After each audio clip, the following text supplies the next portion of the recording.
जय श्री राम भक्तों,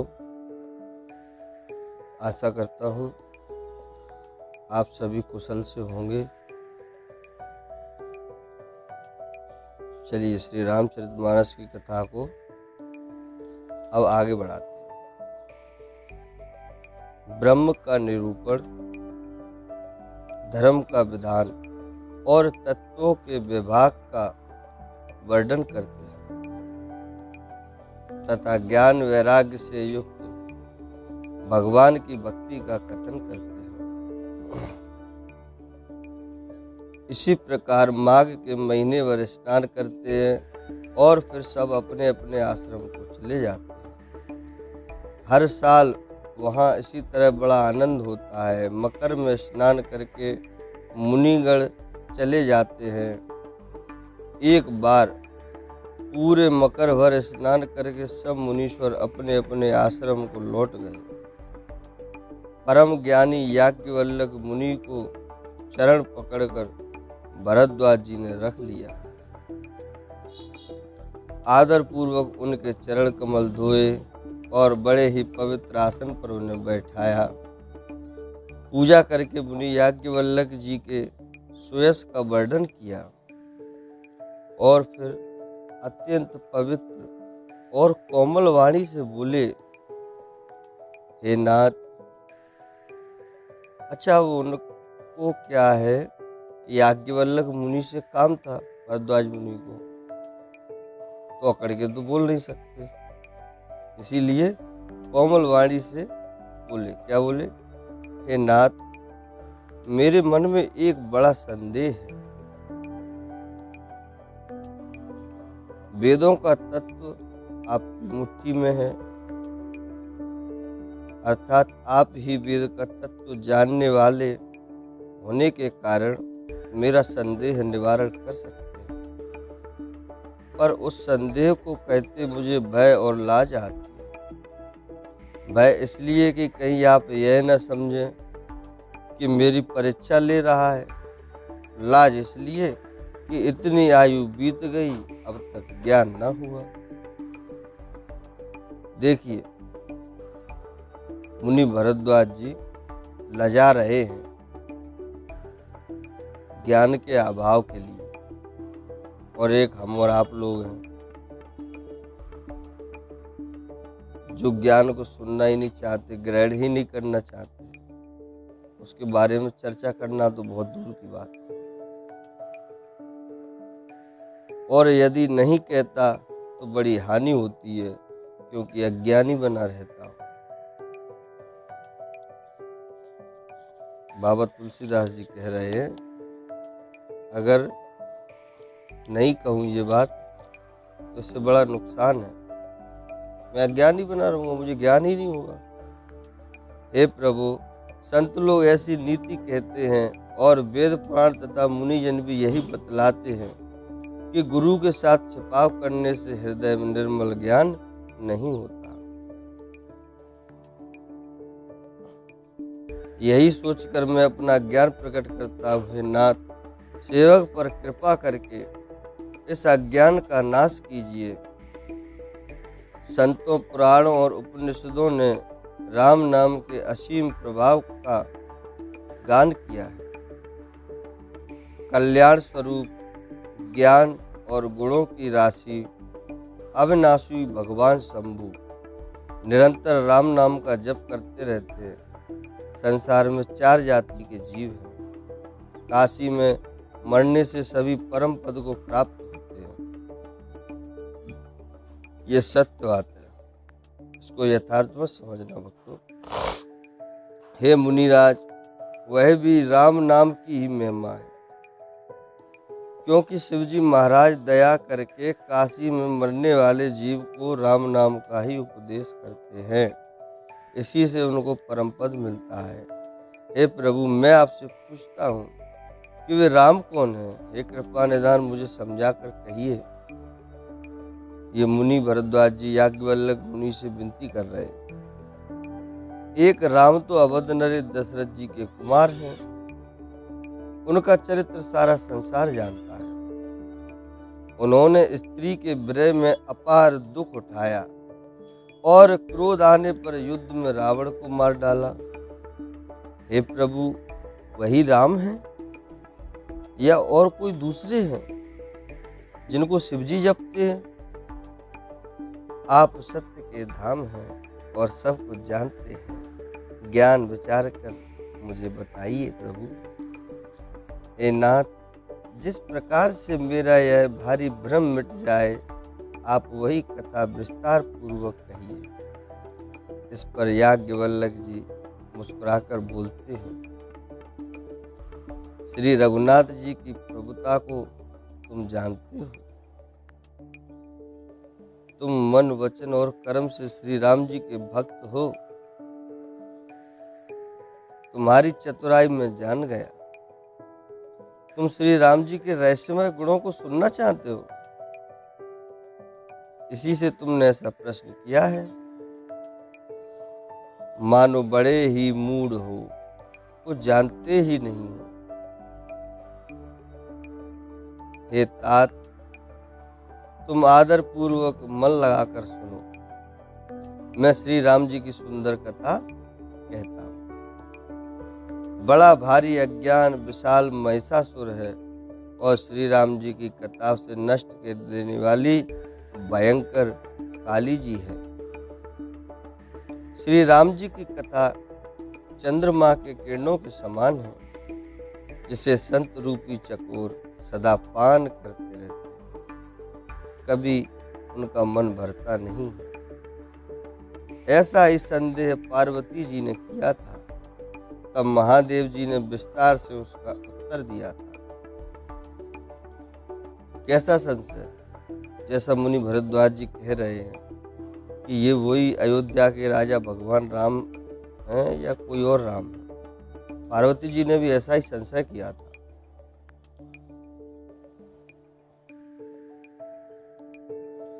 अब मैं अपनी बुद्धि के अनुसार, मुनि याज्ञवल्क्य जी कह रहे हैं, वही उमा और शिवजी का संवाद कहता हूँ।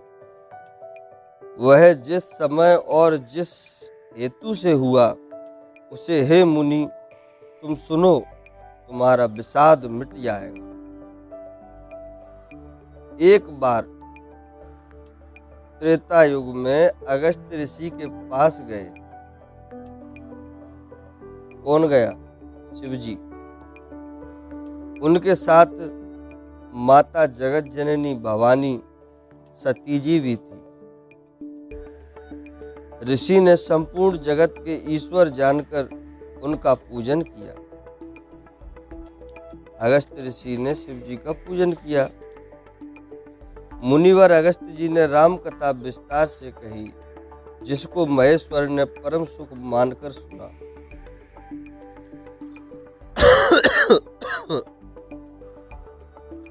फिर ऋषि ने शिवजी से सुंदर हरि भक्ति पूछी और शिवजी ने उनको अधिकारी पाकर रहस्य सहित भक्ति का निरूपण किया।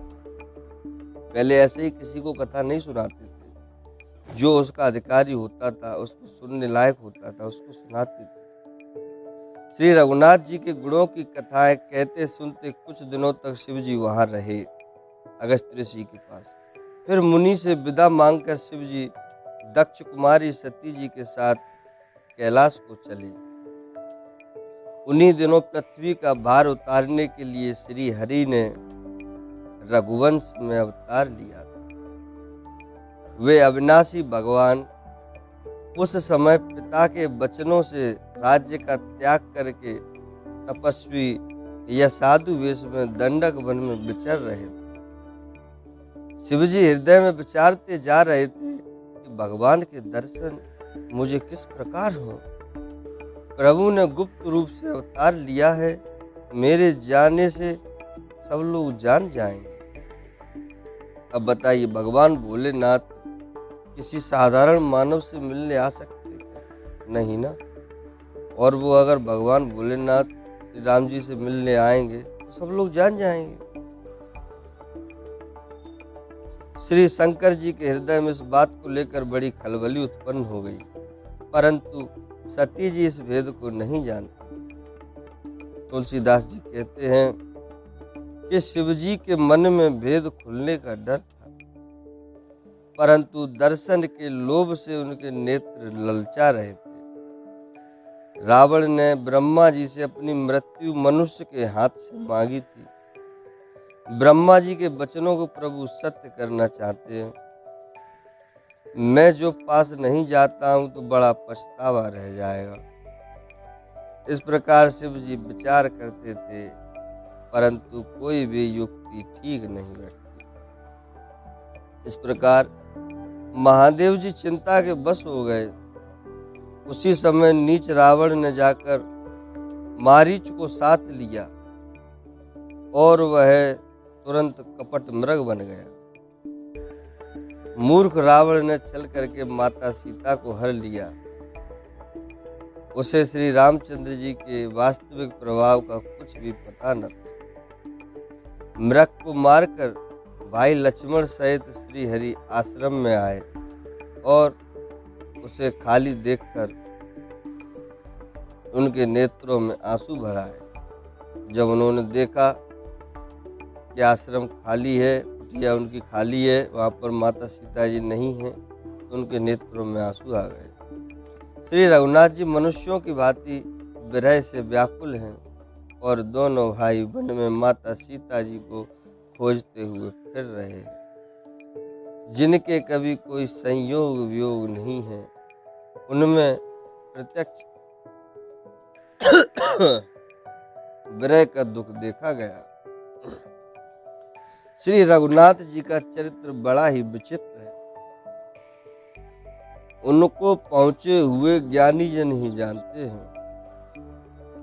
जो मंदबुद्धि हैं, वे तो विशेष रूप से मोह के वश होकर हृदय में कुछ दूसरी ही बात समझ बैठते। श्री शिव जी ने उसी अवसर पर श्री राम जी को देखा और उनके हृदय में बहुत भारी आनंद उत्पन्न हुआ। उन शोभा के समुद्र श्री रामचंद्र जी को शिव जी ने नेत्र भरकर देखा, परंतु अवसर ठीक न जानकर परिचय नहीं किया। जगत के पवित्र करने वाले सच्चिदानंद की जय हो। इसी प्रकार कहकर भगवान भोलेनाथ ने चलना उचित समझा और वो वहां से चल पड़े। कृपा निधान शिव जी बार बार आनंद से पुलकित होते हुए सती जी के साथ चले जा रहे थे। सती जी ने शंकर की वह दशा देखी तो उनके मन में बड़ा संदेह हो गया माता सती के, कि वे मनी मन कहने लगे कि शंकर जी की सारी जगत वंदना करता है। वे जगत के ईश्वर हैं। देवता, मनुष्य, मुनि सब उनके प्रति सिर नवाते हैं। उन्होंने एक राजपुत्र को सच्चिदानंद परमधाम कहकर प्रणाम किया और उसकी शोभा देखकर वे इतने प्रेम मग्न हो गए कि अब तक उनके हृदय में प्रीति रोकने से भी नहीं रुकती। जो ब्रह्म सर्वव्यापक, माया रहित, अजन्मा, अगोचर, इच्छा रहित और भेद रहित हैं और जिसे वेद भी नहीं जानते, क्या वह देह धारण करके मनुष्य हो सकता है? माता सती जी ऐसा विचार कर रही है। देवताओं के हित के लिए मनुष्य शरीर धारण करने वाले जो विष्णु भगवान हैं, वे भी शिव जी की ही भांति सर्वज्ञ हैं। वे ज्ञान के भंडार, लक्ष्मीपति और असुरों के शत्रु भगवान विष्णु क्या अज्ञानी की तरह स्त्री को खोजेंगे? फिर शिव जी के वचन भी झूठे नहीं हो सकते। सब कोई जानते हैं कि शिव जी सर्वज्ञ हैं। सती के मन में इस प्रकार का अपार संदेह उठ खड़ा हुआ। किसी तरह भी उनके हृदय में ज्ञान का प्रादुर्भाव नहीं होता था। यद्यपि भवानी जी ने प्रकट कुछ नहीं कहा, पर अंतर्यामी शिव जी सब जान गए। वे बोले, हे सती सुनो, तुम्हारा स्त्री भाव है, ऐसा संदेह मन में कभी न रखना चाहिए। जिनकी कथा का अगस्त ऋषि ने गान किया और जिनकी भक्ति मैंने मुनि को सुनाई, ये वही मेरे इष्ट देव श्री रघुवीर जी हैं, जिनकी सेवा ज्ञानी मुनि सदा किया करते हैं। ज्ञानी मुनि योगी और सिद्ध निरंतर निर्मल चित्त से जिनका ध्यान करते हैं तथा वेद पुराण और शास्त्र नेत्य नेत्य कहकर जिनकी कीर्ति गाते हैं, उन्हीं सर्वव्यापक समस्त ब्रह्मांडों के स्वामी मायापति नित्य परम स्वतंत्र ब्रह्मरूप भगवान श्री राम जी ने अपने भक्तों के हित के लिए अपनी इच्छा से रघुकुल के मणि रूप में अवतार लिया है। यद्यपि शिव जी ने बहुत बार समझाया माता सती को, फिर भी उनके हृदय में उपदेश नहीं बैठा। तब भगवान भोलेनाथ ने समझ लिया कि ये प्रभु की माया का बल है और ऐसा जानकर वो मुस्कुराने लगे और मुस्कुराते हुए बोले, जो तुम्हारे मन में बहुत संदेह है तो तुम जाकर परीक्षा क्यों नहीं लेते? जब तक तुम मेरे पास लौट आओगी तब तक मैं इसी बड़ की छांव में बैठा हूँ। बड़ एक पेड़ था। भोलेनाथ माता से कह रहे हैं, मैं इसी पेड़ की छांव में बैठा हूँ, जब तक तुम जाओ परीक्षा लेके आ जाओ। जिस प्रकार तुम्हारा यह अज्ञान जनित भारी भ्रम दूर हो, भली भांति विवेक के द्वारा सोच समझकर तुम वही करना। शिवजी की आज्ञा पाकर सती चली और मन में सोचने लगी कि हे भाई, क्या करूं, कैसे परीक्षा लूं। इधर शिवजी ने मन में ऐसा अनुमान किया कि दक्ष कन्या सती का कल्याण नहीं है। जब मेरे समझाने से भी संदेह दूर नहीं होता, तब मालूम होता है विधाता ही उल्टे हैं। अब सती जी का कुशल नहीं है। जो कुछ राम ने रच रखा है वही होगा। तर्क करके कौन शाखा बढ़ावे, ऐसा कहकर शिवजी भगवान श्री हरि का नाम जपने लगे और सती जी वहां गईं जहाँ सुख के धाम प्रभु श्री रामचंद्र जी थे। ओए बही जो राम रच राखा, को कर तरक बड़ा वही साखा। सती बार बार मन में विचार कर सीता जी का रूप धारण करके उस मार्ग की ओर आगे होकर चली जिससे सती जी के विचार अनुसार मनुष्यों के राजा रामचंद्र जी आ रहे थे। सती जी के बनावटी वेश को देखकर लक्ष्मण जी चकित हो गए। वो सीता जी के वेश में थी और उनके हृदय में बड़ा भ्रम हो गया। वे बहुत गंभीर हो गए, कुछ कह नहीं सके। धीर बुद्धि लक्ष्मण प्रभु श्री रघुनाथ जी के प्रभाव को जानते थे। सब कुछ देखने वाले और सबके हृदय की जानने वाले देवताओं के स्वामी श्री रामचंद्र जी सती के कपट को जान गए। जिनके स्मरण मात्र से अज्ञान का नाश हो जाता है, वही सर्वज्ञ भगवान श्री रामचंद्र जी हैं। स्त्री भाव का असर तो देखो कि वहां मतलब भगवान के सामने सती जी छिपाव करना चाहती हैं। प्रभु से कोई कुछ छिपाव कर सकता है? अपनी माया के बल को हृदय में बखान कर श्री रामचंद्र जी हंसकर कोमल वाणी से बोले। मन ही मन अपनी माया से प्रभु हंस रहे हैं और बोल रहे हैं। पहले प्रभु ने हाथ जोड़कर सती को प्रणाम किया और फिर पिता सहित अपना नाम बताया। फिर कहा कि वृषकेतु शिवजी कहाँ हैं। भगवान ने माता सती जी को माता सीता जी के वेश में खड़े हुए देखकर पहचान लिया और उनसे उनका परिचय पूछ रहे हैं और पूछते हैं कि भगवान शिव जी कहाँ हैं। आप यहाँ वन में अकेली इसलिए फिर रही हैं। श्री रामचंद्र जी के कोमल और रहस्य भरे वचन सुनकर सती जी को बड़ा संकोच हुआ। वे डरती हुई चुपचाप शिव जी के पास चली। उनके हृदय में बड़ी चिंता हो गई कि मैंने शंकर जी का कहना न माना और अपने अज्ञान का श्री रामचंद्र जी पर आरोप किया। अब जाकर मैं शिव जी को क्या उत्तर दूंगी।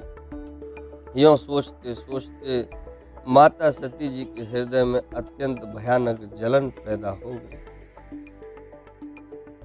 श्री रामचंद्र जी ने जान लिया कि सती जी को दुख हुआ। तब उन्होंने अपना कुछ प्रभाव प्रकट करके उन्हें दिखलाया जिससे कि उनका दुख दूर हो। सती जी ने मार्ग में जाते हुए यह कौतुक देखा कि श्री रामचंद्र जी, सीता जी और लक्ष्मण जी सहित आगे चले जा रहे हैं। यानी कि अभी जिस माता सीता जी को वो ढूंढ रहे थे वो ही माता सीता जी सहित भगवान श्री राम और श्री लक्ष्मण जी उनके आगे चले जा रहे हैं। इस अवसर पर सीता जी को इसलिए दिखाया कि सीता जी श्री राम के सच्चिदानंदमय रूप को देखें। सती जी सच्चिदानंदमय रूप को देखें। वियोग और दुख की कल्पना जो उन्हें हुई थी वह दूर हो जाए तथा वे प्रकृतिस्थ हों, मतलब जैसे पहले नॉर्मल थी ऐसी नॉर्मल हो जाए। तब उन्होंने पीछे की ओर फिरकर देखा तो वहां भी भाई लक्ष्मण जी और सीता जी के साथ श्री रामचंद्र जी सुंदर वेश में दिखाई दिए। वे जिधर देखती हैं उधर ही प्रभु श्री रामचंद्र जी विराजमान हैं और सुचतुर सिद्ध मुनीश्वर उनकी सेवा कर रहे हैं। अब उनको चारों तरफ माता सती जी को भगवान श्री राम जी, लक्ष्मण जी और सीता जी ही दिखाई दे रहे हैं। जिधर भी देखती है, जिधर भी दृष्टि जाती है उधर भी दिखती है और उनकी सिद्ध बड़े बड़े सिद्ध मुनीश्वर उनकी सेवा कर रहे हैं। सती जी ने अनेक शिव, ब्रह्मा और विष्णु देखे जो एक से एक बढ़कर असीम प्रभाव वाले थे। उन्होंने देखा कि भांति भांति के वेश धारण किए सभी देवता श्री रामचंद्र जी की चरण वंदना और सेवा कर रहे हैं। सब प्रभु जी की सेवा करने में लगे हुए हैं, ऐसा उनको दिखने लगा। उन्होंने अनगिनत अनुपम सती यानी कि अपने स्वयं के रूप को ब्रह्माणी और लक्ष्मी देखी। जिस जिस रूप में ब्रह्मा आदि देवता थे उसी के अनुकूल रूप में ये सब शक्तियां भी थी। पत्नी सहित सारे देवी देवता, सारे ऋषि मुनि सिद्धगण प्रभु श्री राम की सेवा में लगे हुए। जिधर भी दृष्टि जाती है उधर एक ही दृश्य दिखाई देता है। बोलिए सियावर रामचंद्र की जय। जय जय श्री राम, जय श्री राम। तो भक्तगण, आज हम अपनी कथा को यहाँ पर विराम देते हैं और इस कथा में जो भी त्रुटियाँ आपको लगी हों उसके लिए मुझे क्षमा कीजिए और अगली कथा के लिए कल के लिए इंतज़ार कीजिए। अब आगे की कथा कल सुनाएंगे। जय श्री राम, जय श्री राम।